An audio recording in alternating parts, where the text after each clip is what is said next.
Right, what I think I'll do, I think I'll get going because the sun's starting to shine and we need to be sunbathing. My girls and I are off to Mallorca this afternoon. We've decided it's a Mallorca afternoon, although I probably prefer to be in Ibiza. So we're just having a play with a bit of imagination this afternoon. So we'll crack on, and those that join us, it'll be lovely to see them soon. So I think Claire's just said in the chat box, if you've got questions, if you just pop them into the chat box for us, that'd be fantastic. And then we can answer those at the end, or just jot them down and write them in at the end. So I now need to, hang on, pretend I know what I'm doing. Share screen.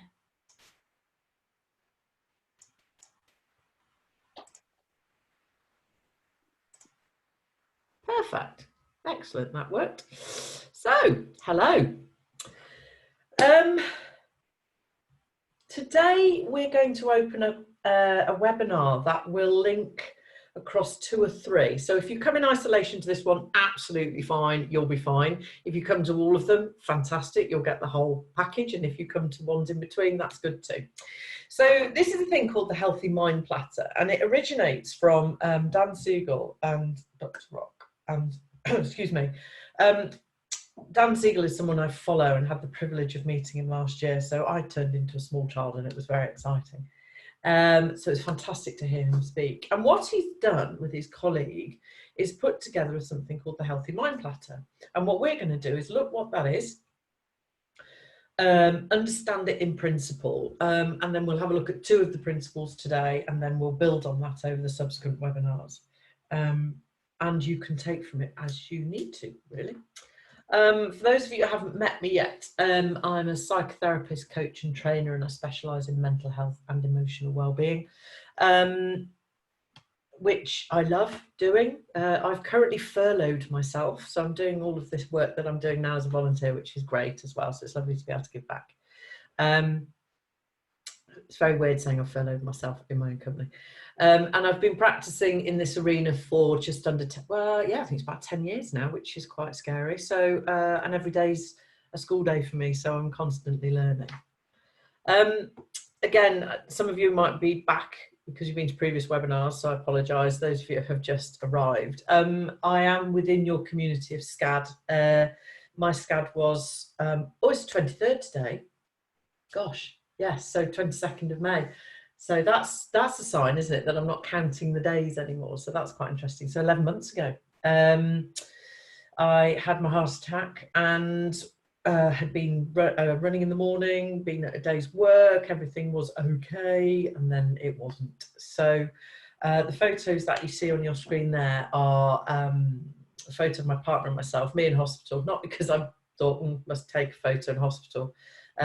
We were due to be festivaling that weekend and my friends kept sending me photos, which was nice, I think, of the festival. So I sent them on back of my day. And then in the middle there is my partner and myself, and then my 2 girls, Katie and Sophie, who we all did the SCAD walk last year, which was a goal of mine from May, and I think it was September, the walk, and I managed to do the walk. And then the other one is bluebells, which is one of my top favourite things in the world. And unfortunately, I can't go bluebell walking this year. So that's the nearest we're getting to the bluebells. So I'm just being a bit indulgent there and sharing that with you. In terms of SCAD, I sit within your community. You may not have seen me on Facebook or in that arena because I stay off social media with what I do for a living. So yeah, I'm happy to answer questions at the end if you've got any in that context, and obviously on the webinar today. Through the webinars, what we're doing is creating a little bit of a book club, really, and I'm just sharing books that I hope give a breadth of reading and a breadth of opportunity for people to maybe dip into different arenas to find some self-support and self-reliance. And as people that have been through what we've been through, we're pretty good at doing that, and then we're pretty good at not doing that. So it's just finding that balance. So Brené Brown is somebody, again, that I follow, incredible woman. She's quite current. She's very on vogue at the moment. She's been around for quite a while, though. And this that on the slide is her first book. And it's about vulnerability. It's about that all of us are vulnerable. And excuse me, how we manage that. So I'll give you 2 seconds just to read the quote that I've put there for you.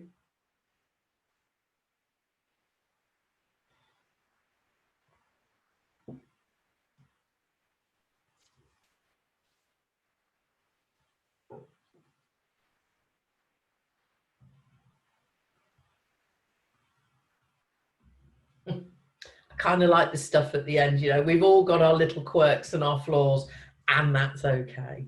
So it's a gift to you. If you choose to get it, enjoy. If it's not for you, that's fine. If you've not met Brené Brown before and you want to do a little bit more squirreling, she's got a couple of very famous TED Talks on vulnerability, and she's a very empowering woman to listen to, because what she is very real, and she puts it into context of everyday life. So enjoy, and I hope that's something that is beneficial to you. I just picked this sort of line from Brené, if you like, that what's interesting and what I'm hearing around when people are asking me for help with managing this sort of unprecedented existential crisis, I don't know if they're the sort of words that fly around, is it isn't about being perfect, it's about being what we're in. We cannot change the current situation. We can influence our small pool of what we have.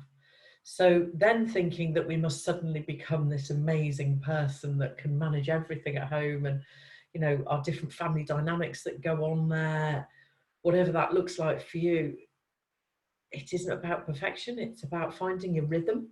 It's about finding the new normal within what we're in. So one of our new normals is nobody really gets out of bed very early anymore. We're not doing the mad dash through the kitchen.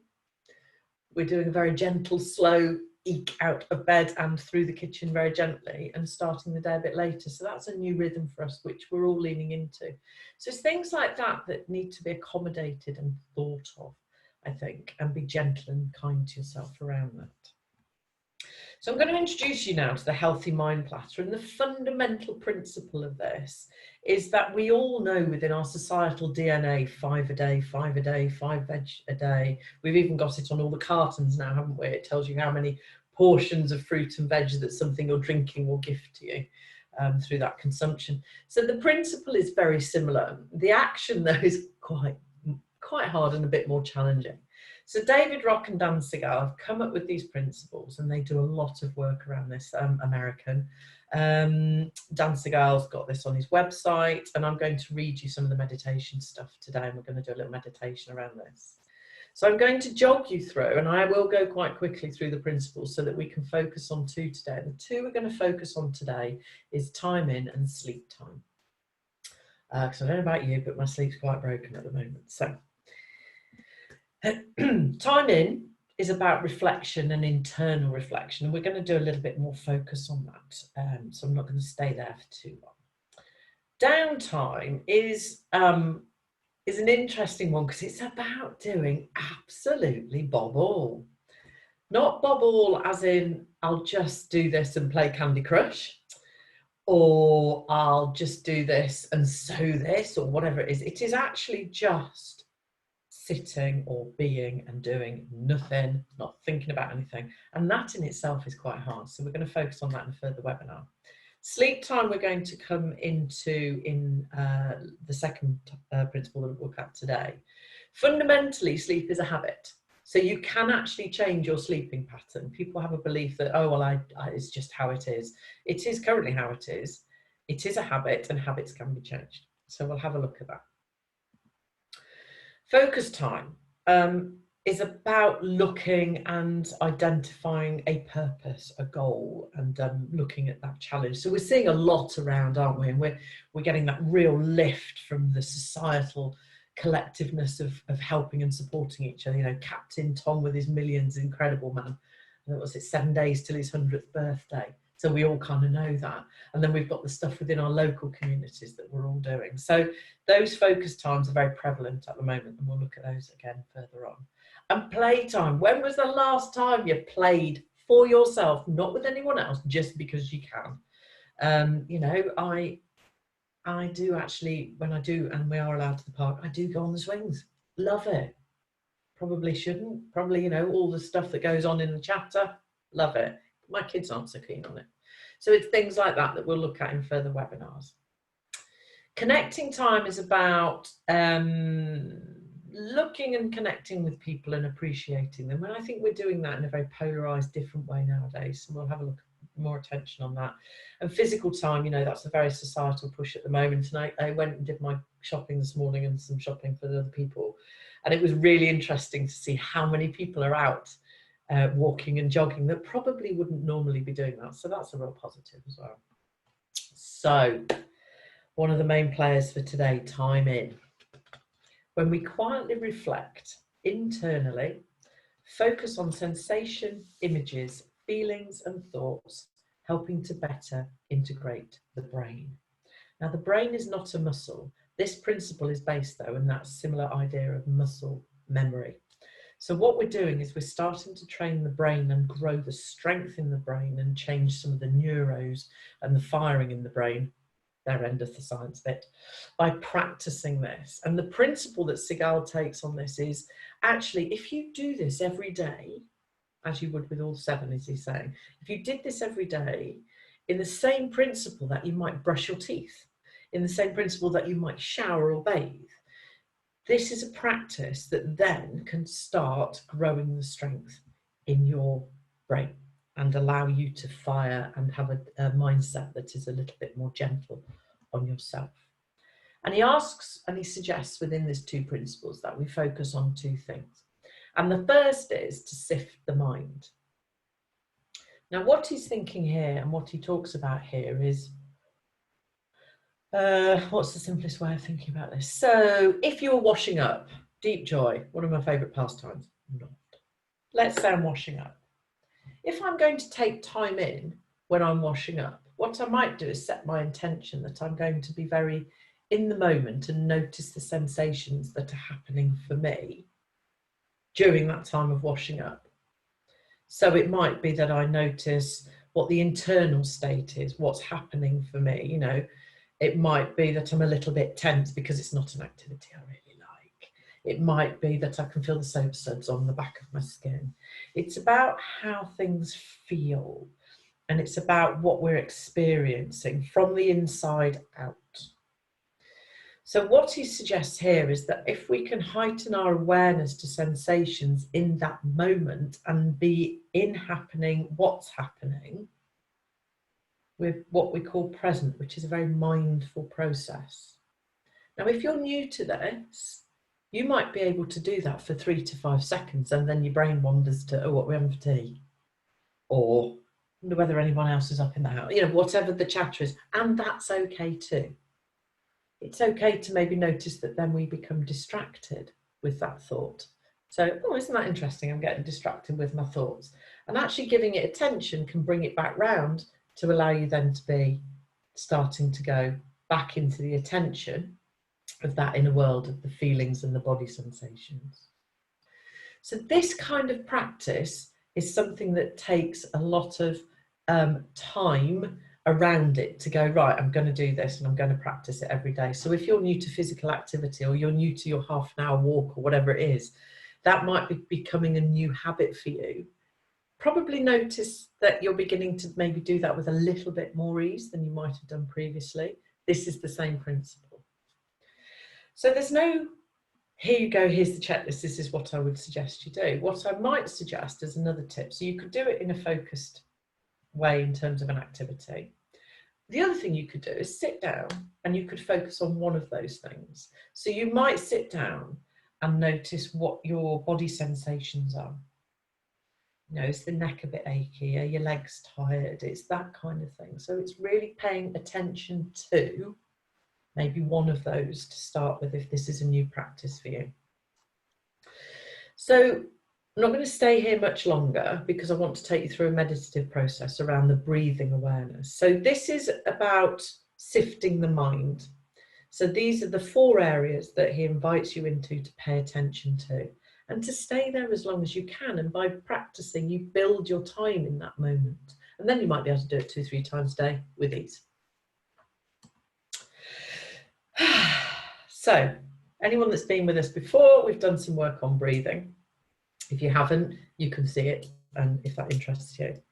What I'm going to invite you to do now, clearly I can't see you on this one, so I have no concept of how you're sitting or where you are. What I want you to do is sit comfortably. I feel a bit like Jack and Ori, for those of you old enough to remember.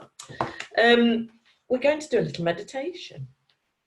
So, and the meditation is going to help you. This is a time in around breath awareness. So, my invitation is this. If you can have both feet on the floor, that would be ideal. If you choose not to, that's okay too. Whatever you're comfortable with. And sit so that you're comfy, not sit like you're having a new posture and trying to do something new. Just sit that you're comfy. So, I'm going to read this meditation to you. So enjoy the next couple of minutes for you. How exciting. So the first time you do this, you're going to get started with focus on the visible outside world. So what I would like you to do is, with your eyes open, let your attention focus on the middle of the room. Now send your attention to the far wall or the ceiling. Now direct your visual attention to the middle of the room. And now, by bringing your attention to about probably book reading distance, as if you're reading that book in your hands. Notice how you can direct the focus of your attention. So the invitation there was to go to the wall, to the middle of the room, and then down. What we're actually going to do with this practice is we're going to focus the attention on the breath, and that is going to be the object of your attention. So let's begin at the level of the nostrils, with the subtle sensation of air coming in and going out. Ride the wave of the breath in and out, and just sense the sensation. Now notice how you can direct attention from the nostrils to the chest. Let the sensation of the chest rising and falling fill awareness. Up and down, simply riding the wave of the breath in and out. Now redirect your attention to the abdomen. If you're new to this, you may want to place a hand on your abdomen and notice how the abdomen moves when the air fills the lungs, and when the abdomen moves when air escapes the lungs. Simply ride the wave of the breath by focusing attention on the sensation of the abdomen moving out and moving in. Just let awareness become filled with the sensation of the breath wherever it feels natural. Now we've walked through that. As we ride the wave of the breath in and out, let's take a few moments to focus on an ancient story that's been passed down through generations. The mind is like an ocean, and deep beneath the surface of the ocean, it is calm and clear. From this place of clarity beneath the surface, it is possible to just look up and notice whatever conditions are at the surface. It may be flat or choppy with waves, or then there may be a full storm. No matter the conditions, deep beneath the surface, it remains calm and clear. The mind is like the ocean, and just sensing the breath brings you beneath the surface of the mind. From this deep place in the mind, it is possible to notice whatever surface activity is happening in the mind, such as feelings or thoughts, memories or ideas. From this deep place beneath the surface of the mind, it is calm and clear. And just sensing the breath brings you to this place of clarity and tranquility. Now let's return to the focus of attention on the sensation of the breath. Wherever you feel it is most readily, just ride the wave of the breath in and out. From this basic mindfulness of the breath practice, we'll take time in to simply let the sensation of the breath fill awareness. When something distracts attention away from the breath, and you've just come to notice that awareness is no longer filled with the sensation of the breath, just notice the distraction and then let it go, returning to the focus of the attention of the breath and filling awareness with the sensations of the breath.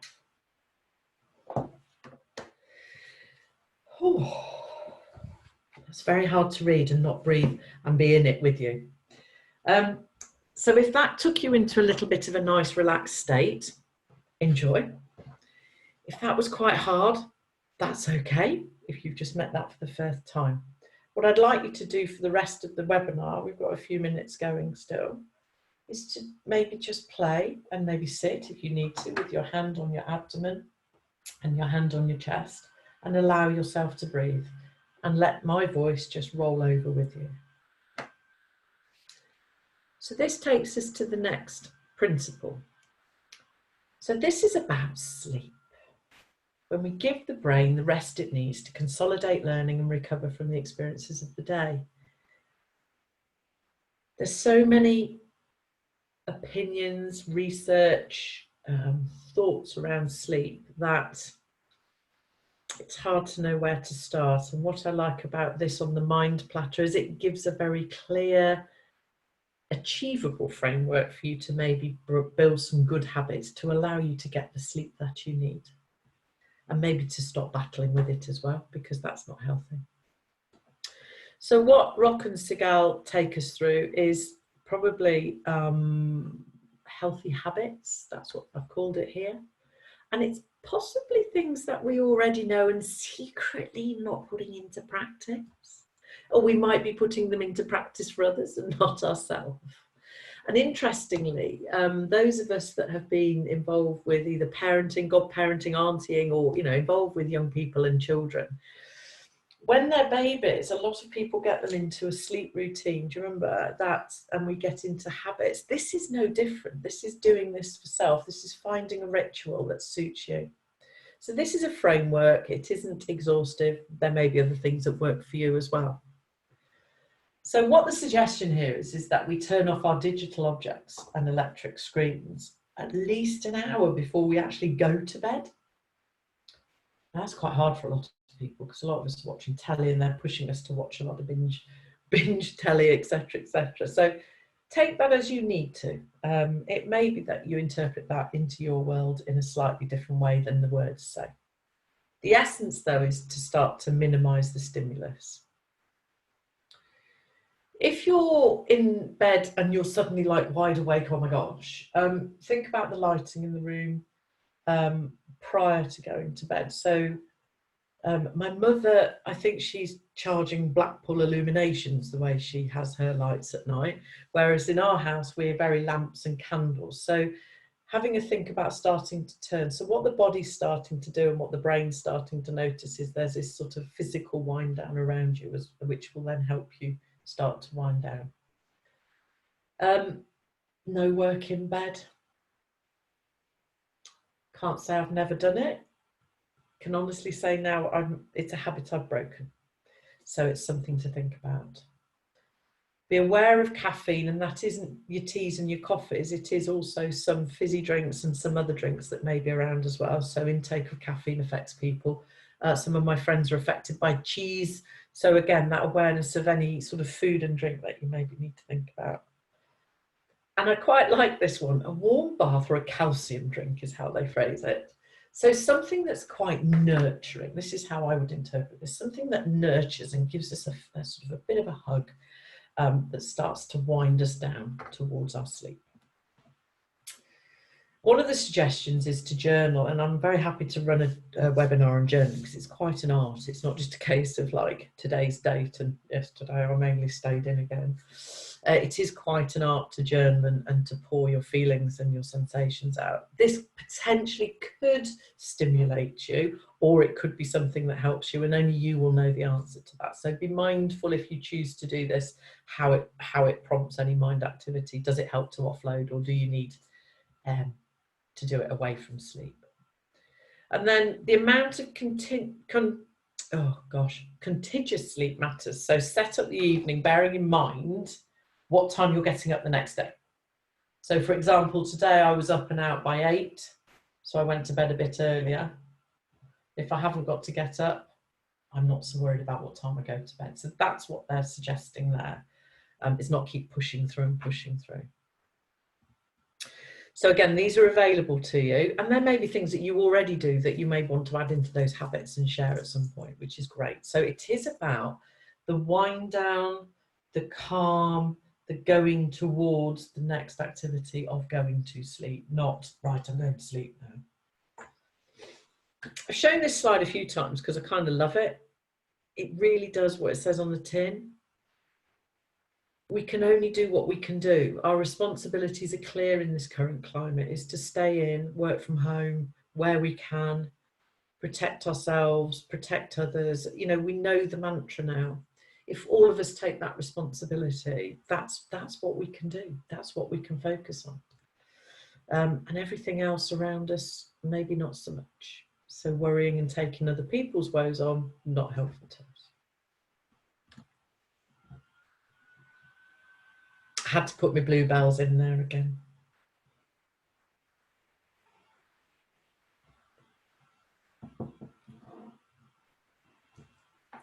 So one positive thought.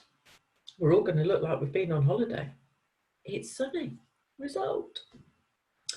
It's those sort of small positive thoughts that enable you to just lift the spirit now and again. And it's okay that you get distracted from that. It's okay that there's distractions, and then maybe a positive thought can bring you back in and allow you to land where you need to land. I've realised I might have gone over time, so oh no, I haven't, go me. So, any questions? I hope that you enjoyed that and it being useful. Claire's on the end of the chat box. I'm going to open up the chat box as well, so please feel free to comment or ask any questions through the chat box. And then make this available. Via email, Vicky, which says the problem's not getting to sleep, but waking sometimes suddenly 3 or 4 hours later with mind racing, and what can I do about having panicky what if questions during that time? You see, when someone asks me a question like that, my immediate reaction, and breathe. Yeah, I can relate to that. I'm about 3 in the morning normally, sometimes 2. There's a joy. And I think what happens is that I would offer 2 observations on that. I would take some of those habits and maybe calm the mind more before you go to sleep. So maybe the starting point is to notice your habits before you're going to bed and see whether we can tweak that. Because sometimes, you know, we'll just do the last job, we'll just put the dishwasher on before we go to bed, all the, you know, those sort of things. So maybe the first step is to come back from I'm waking up at this to what's my habit going towards going to sleep. And then the second thing is, if you are awake, it's okay. It is what it is. Fighting it and going into battle with it, possibly not so great. So my suggestion would be look at some breathing. Think about breathing. Maybe using any senses. So this morning when I was awake at 0:00, the birds, it wasn't dawn yet. Some of the birds were obviously having a bit of a night song. And actually focusing on that was quite nice because it made me smile and it calmed my mind. We can't stop the chatter. What we can do is start to turn the dial down and calm it. And I've said before, and I think I'll say it again, do not be afraid. If you are absolutely, you just can't stay in bed, go and get yourself a hot drink, possibly not caffeine based, go into some of those habits and regroup and go back again. So I would use some of, you know yourself, you know your intuition, trust that gut and look at the habits pre and then some mindfulness activity during if you're awake. Hope that answers that. Yeah, we've got another one that says some of us have got more spare time at the moment to practice these habits, but any tips on how, when we go back to normal, how we keep those habits going? Build your new normal around your habits, if I'm honest. I think it's a great question, and I think I'll tell you what's in my head. I'm not sure we'll go back, because going back is possibly not a positive way. We're moving forward into a new ordinary and a new normal. So you will move forward into your new ordinary and your new normal. And if these become good embedded habits, you can build the rest of your day around it, is my honest opinion and thought. And that's okay, that flex, allow yourself to be flexible around it, allow some breathing and allow a chance to step back and notice, oh, I'm letting myself get engulfed again. I need to step back. What are my priorities? So I think it's an opportunity to maybe make a new normal and a new ordinary, building around it. And having gone through what we've all gone through, I think we've done that without realizing it. And some of us are now more aware that we can catch ourselves a bit quicker if we're going back into something we didn't want to go back into. So notice the language about going back. We're going forward with new habits and building the new day around it when you're back in work and stuff. And I think societally there'll be a big impact, hopefully, as well. Hopefully that answers that. Is there any more? No, just another comment to say, like the walk through breathing section. Good. Glad that helped. You can obviously listen to this again with pleasure. On Dan Siegel's website, you can sign up to various things, and it's quite nice and gentle, so it's not a scary website. He's absolutely fabulous and amazing, and he's worldwide, so he does webinars and all sorts. So if it's something you like, he does some meditations on there as well. Or I can share, there's a couple of other people that do online meditation work, so I could possibly just do a bit of research around that and share some bits if that's helpful.